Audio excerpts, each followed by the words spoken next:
If you're tired of fixing claim rejections for hours in a week, then today's video is going to completely change your workflow and save you so much time. If you don't know it already, most of our claims are delayed in payment not because of payers and issues with our payers, but because of small errors that are fixable on our end. Today, I'm going to show you how to fix your claims so that you can get a 97% or higher first pass claim acceptance rate, which means that your claim will make it through to the insurance companies more than 97% of the time on the very first try. That means less time reworking claims and more time focusing on those real problem claims that do require a bit more of your effort, time, and energy. You might even be surprised by what payers determine is a clean claim.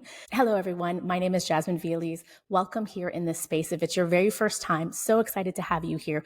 In this space, Inlera University, we are committed to alleviating the stress and confusion in the business of healthcare. We do that through education like videos such as these, as well as providing courses and coaching through our memberships. Take a look at that information if you're interested in the description box below.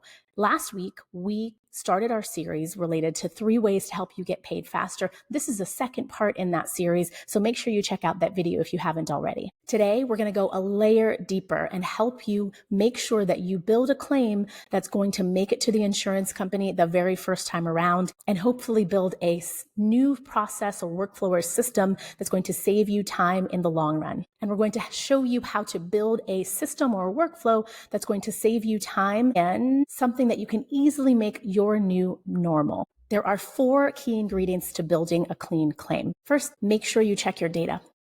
Second, match the right codes every single time. Third, add modifiers and attachments. Fourth, submit your claims on time and track them. Let's dive a little deeper into these. The first step was to make sure you verify your patient's data. What exactly does that mean? That means confirming your patient's name, date of birth, insurance information, address information with your insurance payer every single visit. Don't skip this step. Next, you're going to want to make sure that you are confirming that the payers have the correct tax ID number, group and individual provider information on file, and be sure that your provider of service that has seen your patient is actually in the network. Hopefully you did this before the patient was seen.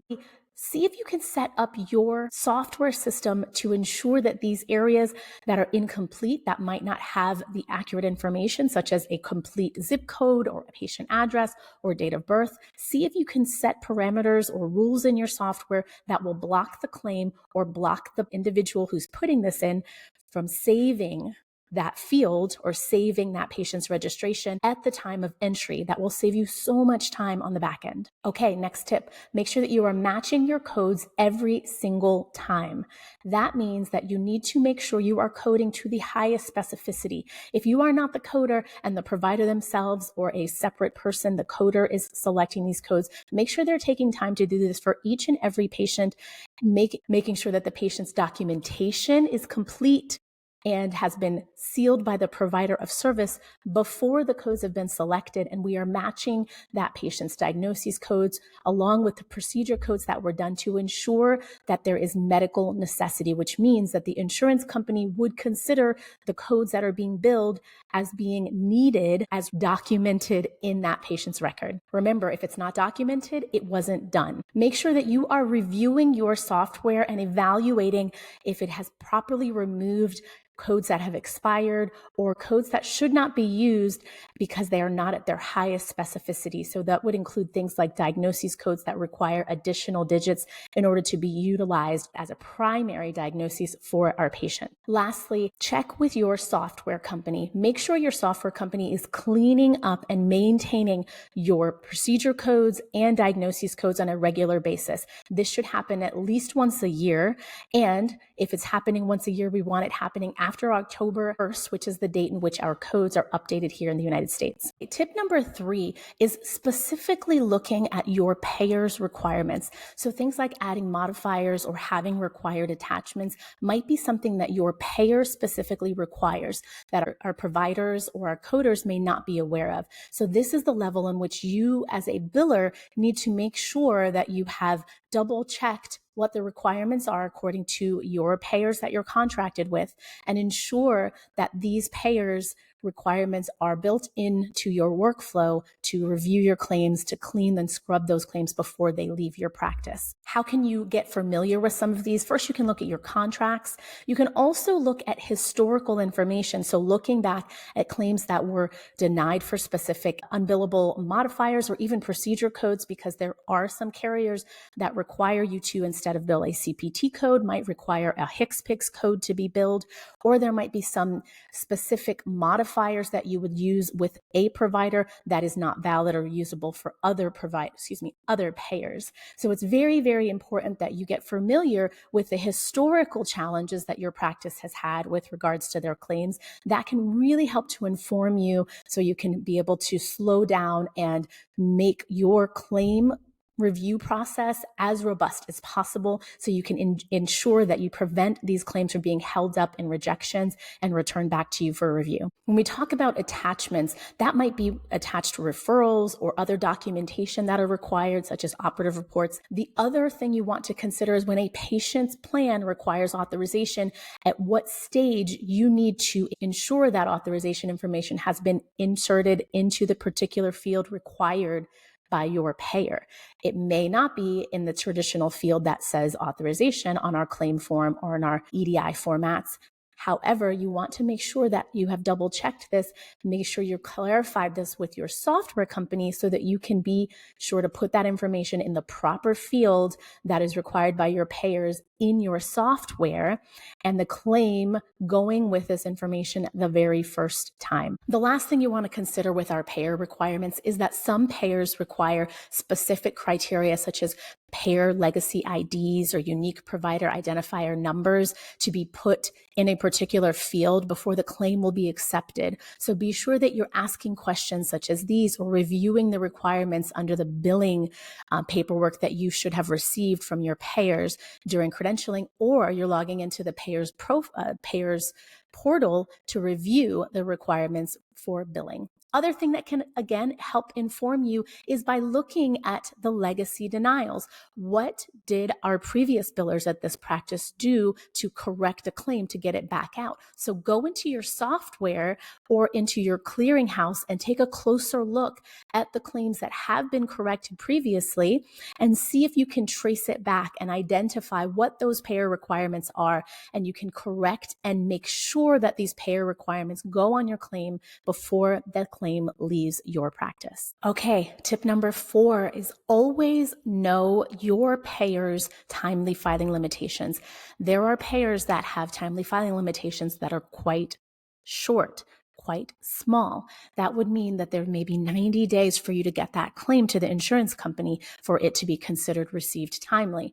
Now, the thing I want you to think about is, what are your providers' encounter closing rates? That means the speed in which your providers have determined that the patient's visits is complete, meaning they have documented, closed or sealed their documentation, and made sure that they've selected the appropriate codes that they believe to be factual or true, or it's being reviewed by our coder so that the encounter can be closed out and a claim can be created from that encounter or visit information. All right. Sometimes in our practices, we have providers that maybe move a lot slower than we prefer to close out our claim. So if a provider is taking a few weeks to close out their documentation and make sure their information is correct, then we have our coder that sits with the information. There is a chance that we're getting very close to that 90-day limit. An unfortunate challenge might be that you have 2 weeks to make sure that your claim is accurate and that it goes to insurance, and it could possibly meet so close to your timely filing limitation that you send the claim out, it comes back for a rejected issue, and you need to fix the issue, and here you are with a couple of days to make sure that that claim gets back out the door, or God forbid, the claim gets kicked back because it's no longer time within the timely filing limitation. So this is what we want to prevent. So we really want to be considering how long our providers are taking to review their documentation and close out their encounters, because it can directly impact the time frame that we have to ensure the claim is properly sent out within the timely filing limitation for each of our payers. Consider that each payer's timely filing limit is different, so you might have a little bit more time for certain types of claims, but we really don't want to push it, okay? Make sure that you are keeping a close eye of your workflows and double checking the time frame in which each of these areas are taking place in your practice. Each of these stages in the revenue cycle will impact the amount of time that we have. For example, if our patient is new and our front desk takes a little bit of time to finalize their registration and verify the insurance and get referral information on file, and we now have the patient has already been seen, then the encounter needs to be finalized by our providers. We then have another couple of weeks that goes by for that to take place.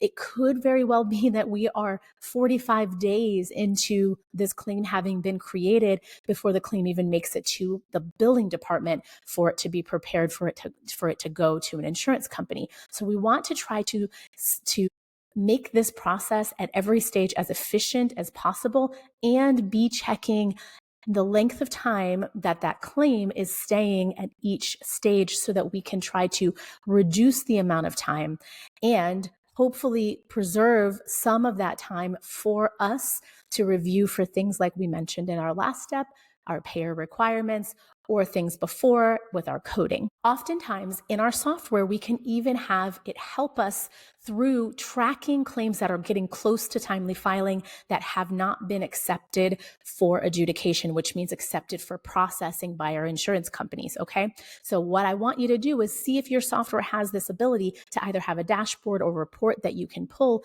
that can show us claims that are getting beyond 30 days to ensure that those claims are ones that you can double check on, see what's happening. I actually would recommend that you look into your software to see if your software has a report that shows by date of service claims that have not been accepted for adjudication, which means processing by our insurance company. If we can ensure that our claims within a certain time frame, maybe 30 days or more, are just more closely monitored, we can also try to minimize and reduce the amount of claims that might be at risk for going beyond the timely filing limitation. Okay, lastly, what you want to do is make sure that claim gets submitted far enough away from that timely filing limitation, because that means that if you have a claim that does happen to come back for some sort of technical rejection, you have plenty of time to research, because there will be a curveball every so often where an insurance company rejects a claim and the rejection is unclear, and now you need to reach out to your software company or clearinghouse and maybe even the payer to try to get clarification on the reason for this claim rejection. So it's important that you give yourself plenty of time. So get the claim out the door early. So when we talk about 90 days, let's try to get the claim out the door within 30 days. So then we have a whole 60 days to make sure that any challenges that might come up, whether it's a technical challenge or something else, there's just not even a risk for us to have an issue with that claim being returned back that we might now be at risk for being beyond timely filing. Listen, I'm curious, where are you finding your biggest challenge right now in this stage of creating a clean claim? Is it in our diagnosis selection? Is it in making sure the data is being verified correctly? Where exactly do you feel like you are struggling in your clean claim? Let me know in the comments below so I can really help you fix that issue and see if we've gone far enough in this video to help you navigate the best way to create a workflow that supports your unique issue. Listen, getting our claims paid faster is not about luck. It's about systems and ensuring your workflow is as streamlined and efficient as possible. When you make sure that you have a clean claim, you will speed up the entire revenue cycle.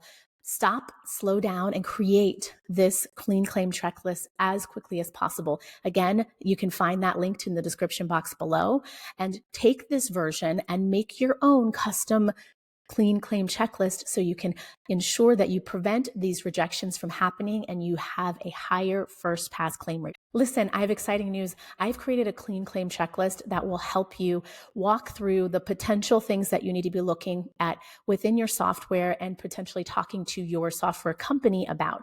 So this video, we've talked about a few of them, but I've gone through and created a checklist that will help you create your own custom version according to your software to ensure that you have a workflow that will help you get the claim out the door within your payer's timely filing limit. To get your hands on this clean claim checklist, find the link in the description box below and let me know in the comments below whether you found this video helpful. Be sure to give it a thumbs up and make sure that you're subscribed so that you can stay connected to this series. We're going to continue this journey to talk about the ways that you can get your claims paid faster.